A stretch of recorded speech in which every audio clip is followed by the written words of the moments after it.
Topic వచ్చి మద్యం మానేసిన వ్యక్తి డబ్బుని పొదుపు చేయడం వలన ఏ విధంగా లాభపడతాడు అనేది టాపిక్. టాపిక్ మీకు దాంట్లో మేము స్టార్ట్ చేసింది వ్యక్తిగత ప్రయోజనాలతో స్టార్ట్ చేశామండి.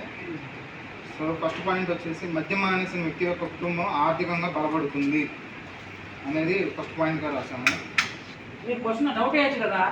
ఆర్థికంగా బలపడుతుంది అంటే మద్యం మానేసిన తర్వాత ఆ వ్యక్తి మద్యం మానేయడం మూలంగా మద్యానికి ఖర్చు పెట్టే డబ్బులు అనేవి అలా కుటుంబానికి ఉపయోగపడేటట్లుగా మారుస్తాడు.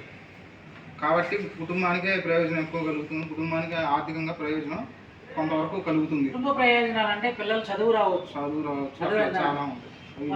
బట్టలు కావచ్చు, మనకు కావాల్సిన బట్టలు కావచ్చు, మన భార్య కావాల్సిన బట్టలు కావచ్చు, ఇంట్లో సరుకులే కావచ్చు, అదేనా ఏదైనా కావచ్చు.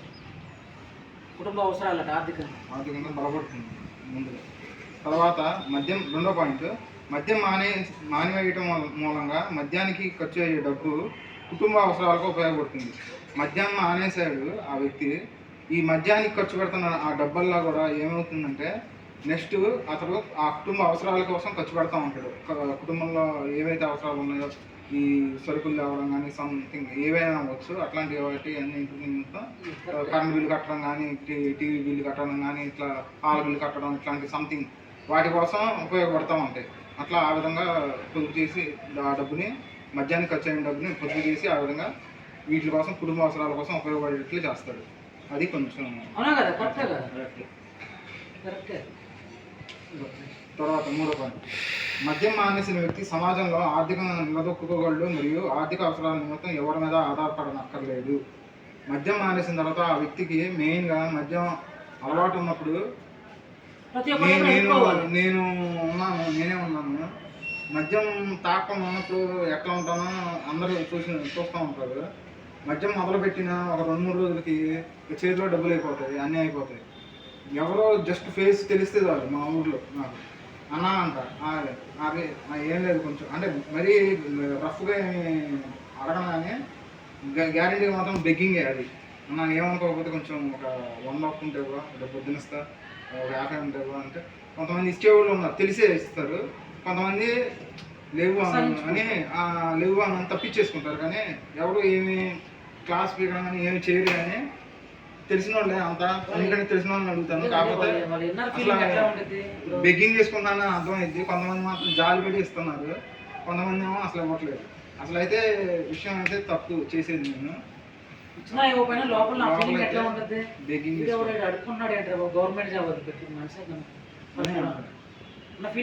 తర్వాత మళ్ళీ మామూలుగా ఉన్న రోజున కలిసి మరి అదే ఇచ్చిన వాళ్ళు పిలిచి మళ్ళీ అంటారు, ఇప్పుడు చూడు అట్టా ఇప్పుడు చక్కగా వెళ్తున్నాం వస్తున్నాం, ఈరోజు నీకు అడుక్కోవాల్సిన అవసరం లేదు, నాకు అడుగుతుంటే నాకు ఎంత బాధ వేసింది, ఇలా ఉండొచ్చు కదా అని చెప్పి మంచిగా మళ్ళీ మాట్లాడతారు, మంచిగా అంటూ ఉంటారు. అది అట్లా చేస్తూ ఉంటారు. సో అట్లా సమాజంలో ఆర్థికంగా మందు మానేసిన తర్వాత సమాజం ఆర్థికంగా నిలదొక్కుంటారు. ఆ నిలదొక్కున్న వ్యక్తి ఎదుటోళ్ళ మీద ఎవరి మీద ఆధారపడాల్సిన సమస్య. మన దగ్గర ఉన్న డబ్బులతోనే మనకున్న ఆలోచనతో ఏది తగ్గించుకోవాలి, ఏది ఉంచుకోవాలి, ఏది దేనికి ఖర్చు పెట్టుకోవాలని తెలుసుకుని ముందుకు వెళ్తూ ఉంటాడు ఖచ్చితంగా. అప్పుడు ఎదుటి వ్యక్తి మీద ఎవరి దగ్గరికి ఎంత తెలిసినోడు ఎదురు వచ్చినా కానీ వాడికి ₹1 పెట్టి నువ్వు అప్పుడు నువ్వు తీసుకున్న విషయం నువ్వు గుర్తుంది, నువ్వు వాడికి టీ ఇప్పిస్తావో లేకపోతే టిఫిన్ ఇప్పిస్తావో కానీ నువ్వు మాత్రం పొరపాటున అతని దగ్గర నుంచి డబ్బులు అయితే అడగవు. నాదైతే పాలసీ అట్లా ఉంటుంది. సో ఆ పాయింట్ని బట్టి ఈ పాయింట్ రాస్తుంది. నెక్స్ట్, మద్యం మానేసరికి డబ్బు పొదుపు చేయడం వల్ల కుటుంబ ఆర్థిక పరిస్థితులు మెరుగుపడతాయి. నెక్స్ట్ 5వ పాయింట్, మద్యం మానేయడం వల్ల మిగిలిన డబ్బుతో కుటుంబానికి సంబంధించిన నిత్యావసర వస్తువు కొనుక్కోవచ్చు. అది ఏదైనా నిత్యావసర కావచ్చు. రోజువారీ అవసరాలు ఏముంటాయండి మనకి?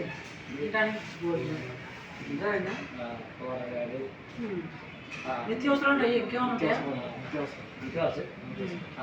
మెడిసిన్స్ అవ్వచ్చు, పాలు, పెరుగు, అన్నీ సోమని అంటే ఆ సేవింగ్ మనకి నెలతో పాల బిల్లు 9,000 వస్తుంది. ఆయనకు 9,000 బిల్లు అవుతుంది.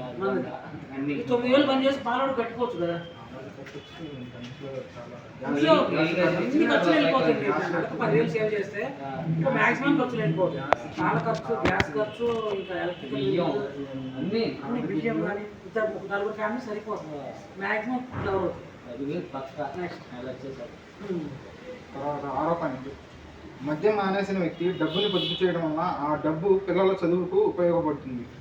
నరేష్ చెప్పాడు. నరేష్ మద్యం మానేసిన మనోడు ఏంటంటే డబ్బు సేవ్ డబ్బు మన మధ్య నుంచి బయటకు వచ్చిన తర్వాత డబ్బు సేవ్ చేస్తున్నాడు కదా. మన డబ్బును ఏం చేస్తున్నాడు? పిల్లల ఎడ్యుకేషన్కి ఉపయోగిస్తున్నాడు. అంతే కదా. మనకి ఎసెట్ ఎవరు ఇప్పుడు? పెళ్ళైన వాళ్ళకి, పిల్లలు ఉన్న వాళ్ళకి, బాబులోకి ఎసెట్ ఎవరు? వాళ్ళ అమ్మాయి. ఆయన ఆస్తి వాళ్ళ పిల్లే కదా. రూపాయి దాచి పెడతాడు. ఎందుకు? మా అమ్మాయిని మంచిగా చదివించుకోవాలి, అదేవిధంగా ఒక ఉన్నత స్థాయిలో ఉంచాలి, ఒక మంచి కుటుంబానికి ఇచ్చి పెళ్లి చేసి పంపించాలి. ఇవన్నీ చేయాలంటే ఏం కావాలి? ఆయనకి డబ్బు కావాలి. డబ్బు కావాలంటే రోజు తాగితే డబ్బులు వస్తాయా? రావు కదా బాబు. తాగే డబ్బులు ఏం చేయాలన్నా ఖర్చు పెట్టకుండా పొదుపు చేస్తూ ఉన్నారు. పొదుపు చేస్తేనే కదా ఆయన అనుకున్నది, వాళ్ళ పిల్లలు అనుకున్నది, వాళ్ళ భార్య అనుకున్నది నెరవేరుస్తాయి. అంతేనా? నెరవేరాలంటే ఏం చేయాలి? బాబు కూడా పొదుపు చేయాలి. మద్యం మానేసిన వ్యక్తి మద్యం మానేయటం వలన ముందుగా అసలు అతని ఆరోగ్యం మెరుగుపడుతుంది. వ్యక్తిగతంగా మనం తాగి అన్ని లివర్ కానీ, కిడ్నీ కానీ, ప్యాంక్రియాస్ అన్నీ పోయి ఉంటాయి మనకి. ఒక్కసారి మనం మద్యాన్ని బంద్ చేస్తే ఏమవుతాయి? కొంచెం రికవరీ అవుతూ ఉంటాయి. అవునా? మనకి ఏం ట్రీట్మెంట్ చేయకుండా రికవరీ అవుతూనే ఉంటాయి. రికవరీ అవ్వటం ఒకటి, ఆర్థికంగా కూడా సంపాదించుకుంటాం. ఎందుకంటే మందికి రోజు డబ్బులు పెట్టాలి కదా. రోజుకు 300 పెట్టాలి. ఆ 300 సేవ్ అయితే నెలకు 10,000 అవుతుంది. ఈ నెల రోజుల్లో నీ హెల్త్ మొత్తం రికవరీ అవుతుందా లేదా? ఫస్ట్ వచ్చినప్పుడు రెడ్డి మొత్తం ఎట్లా ఉంది అబ్బాయికి, మొత్తం అదోలా ఉన్నాడు. ఇప్పుడు ఎట్లా ఉన్నాడు? నీట్గా ఉన్నాడా లేడా? అవునా కదా. ఫస్ట్లో ఉన్నప్పుడు ఆయన అంత ఎట్లా ఉన్నాడు? బాగా షోరింగ్ అయిపోకుండా బాను కూడా ఏం చేశాడు? ఇప్పుడు పేపర్ పట్టుకొని చక్కగా ఉన్నాడు. ఎంతమంది లివర్ కంప్లైంట్స్ ఇక్కడికి వచ్చిన ఉన్నారు? చాలా మంది ఉంటారు. దానికి రిలేటెడ్గా ఇంకో పాయింట్ వెనక రాసింది సార్. చెప్పండి. మద్యం మానేసిన వ్యక్తి పొదుపు చేసిన డబ్బుతో అతని ఆరోగ్యాన్ని మెరుగుపరుచుకోవచ్చు. ఇక్కడ ఆరోగ్యం మెరుగుపడుతుంది. మధ్య నుంచి బయటకు వస్తే ఆటోమేటిక్గా ఆరోగ్యం మెరుగుపడుద్ది, ఫైనాన్షియల్గా డెవలప్ అవుతుంది. ఒకవేళ మన హెల్త్ ఇష్యూస్ ఉంటే దాన్ని మద్యం బంద్ చేస్తే ఆ హెల్త్ ఇష్యూస్కి మన మద్యం బంద్ చేసిన డబ్బులు తీసుకుని దాంట్లో పెట్టుకోవాలి. అది నెక్స్ట్. తర్వాత మద్యం మానేయటం వల్ల ఆ వ్యక్తి డబ్బు పొదుపు చేయడం వల్ల ఇల్లు కట్టుకోవచ్చు. ఇందా చెప్పినా కదా, సామాన్య కుటుంబానికి, మధ్యతరగతి కుటుంబానికి ఏంటంటే మీరు ఇల్లు ఉండాలి. ఫస్ట్ విడుదలకు వచ్చినా కానీ నా ఇంట్లో నేను ఉండాలనుకుంటాను. అవునా కదా. ఉండాలంటే ఏం చేయాలి? తాగుబోతు భర్త ఇల్లు కట్టగలుగుతా? ఆవిడ తాగుబోతు వ్యక్తి ఇల్లు కట్టగలుగుతాడా? కట్టిన అప్పులతో కడతాడు. అవునా కదా. అది కరెక్టా? ఎందుకంటే ఆయన మందు బంద్ చేసి ఫ్రెండ్స్కి ఇప్పించేది మొత్తం బంద్ చేసి అమౌంట్ మొత్తాన్ని పొదుపు చేసుకుని ఆ పొదుపు మొత్తం బ్యాంక్లో దాచుకుంది. బ్యాంక్ ఏం చేసిందంటే రిటర్న్స్ ఇచ్చింది, వడ్డీ రూపంలో ఇచ్చింది. ఆ వడ్డీ ఈయన ఇచ్చిన డబ్బులు మొత్తం కలిపి చేసి మంచి ఇల్లు కట్టుకుంది, మంచి కారు కొనుక్కుంది. ఆయనకు కావాల్సిన అవసరాలు మొత్తం నెరవేర్చుకున్నాడు ఆయన. అంతేనా? నెక్స్ట్. మద్యం మానేసిన వ్యక్తి డబ్బుని పొదుపు చేయడం వలన ఆ వ్యక్తి ఆ డబ్బుతో ఒక మంచి వ్యాపారం చేసుకోవచ్చు. బిజినెస్ ఇందా చెప్పినా కదా, బిజినెస్ చేస్తాడు. మీ నాన్న చేయొచ్చు, నువ్వే చేయొచ్చు బిజినెస్. అవునా? మిగిలిన డబ్బుతో ఏం చేయాలా? మంచి వ్యాపారానికి ఉపయోగించుకోవాలి. ఎగ్జాంపుల్కి కోడిగుడ్లు వ్యాపారం నేను చెప్పినట్టు చెప్పారు. అది ప్రజెంట్ సిచ్యువేషన్లో బాగా రన్ అవుతుంది వ్యాపారం.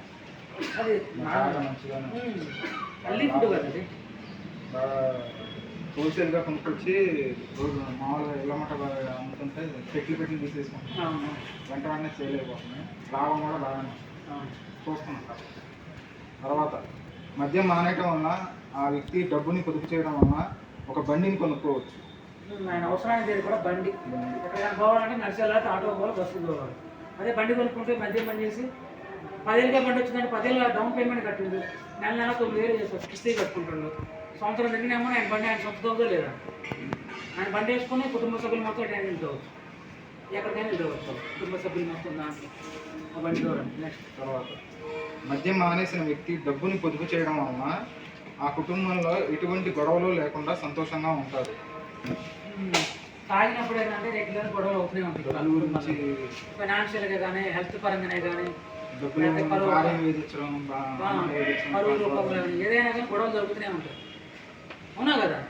ఇంట్లో భార్య పిల్లలు తల్లిదండ్రులు ఎప్పుడు గొడవ పెట్టుకుంటున్నారు. తాగుతున్నా కానీ తాగుతున్నాం, ఎందుకు తాగుతున్నాం, గొడవ పెడుతున్నాం. వాళ్ళు అన్నమనే మనం ఆగుతాం, మనం కూడా రెచ్చిపోయి మనం కూడా గొడవ పెట్టుకుంటాం.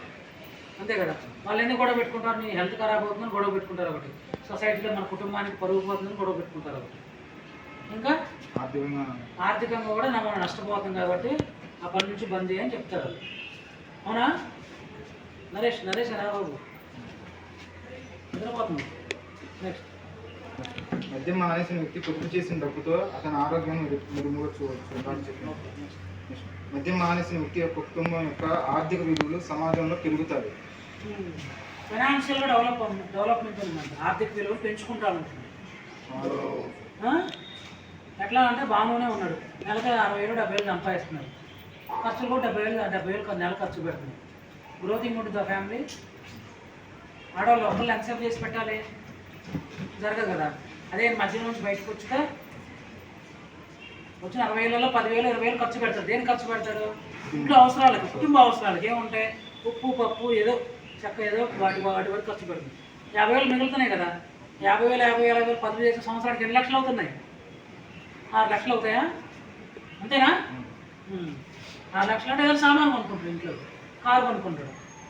అదేవిధంగా మద్యం మానేసిన వ్యక్తి డబ్బు పొదుపు చేయడం వలన అతని కుటుంబానికి బంధుమిత్రులు అందరూ దగ్గరవుతారు. ఆర్థిక మనం మందులో ఉండి కుటుంబాలను కానీ మన బంధుమిత్రులను ఏం చేస్తాం? దూరం చేసుకుంటాము. అవునా? ఎంతమంది దూరం చేసుకోవట్లేదు మన కుటుంబాలను? మనం భార్య పిల్లలను దూరం చేసుకున్న వాళ్ళు చాలా మంది అన్నారు అబ్బా. అవునా కదా?